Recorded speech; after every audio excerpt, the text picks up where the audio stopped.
With the passing of Bill Russell, the GOAT debate has been brought back much heavily in recent talks with around certain people. I'll tell you one thing: Russell, his number retired league wide, and he obviously has made his stain on the NBA, which cannot be doubted. And if you want to talk about big men, it's very easy to say that he's the greatest big man to ever play the game.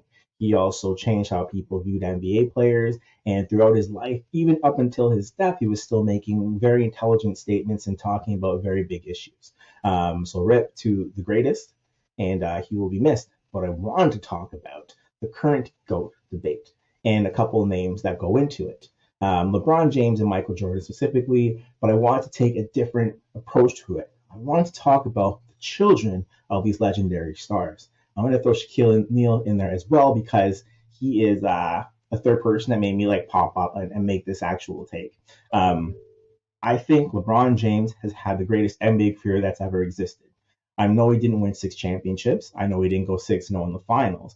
But LeBron James is more consistent, has more points, assists, rebounds, steals, blocks than almost anybody else in NBA history. More accolades. And he's been healthy for a majority of his career and played over 20 years in the NBA at extremely high level production, which we can't say for anyone else who's ever played the game.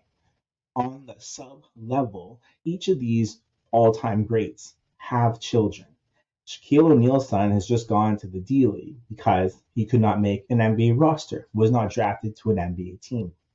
Michael Jordan also had a kid, also played basketball. He didn't get to the NBA at any level. LeBron James is taking the actual care to make sure his sons are, first of all, playing. He's there supporting his sons. He's coaching as much as he can. He's at all the games. But the last thing he's doing, which is kind of a LeVar Ball move, is he's actually saying his last year I'm able to play alongside his son. So if you want an old but still great LeBron James, you go get his son, and you also get LeBron James' services for a year, maybe two if he stays there, and then you have Bron in your team. We won't talk about Bryce and how he's looking like a LeBron James Jr., but this is a different step into LeBron, into his greatness, into how he takes care of, well, first of all, his family, but also his friends.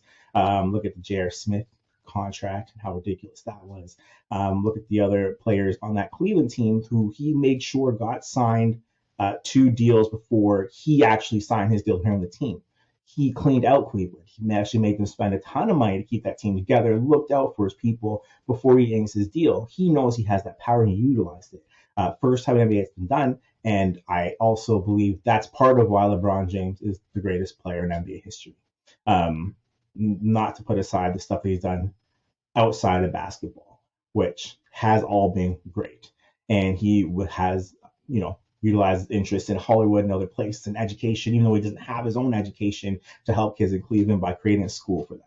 So, GOAT debate. I choose LeBron. I choose him for reasons outside of basketball, but also because he takes care of people, his friends, his family.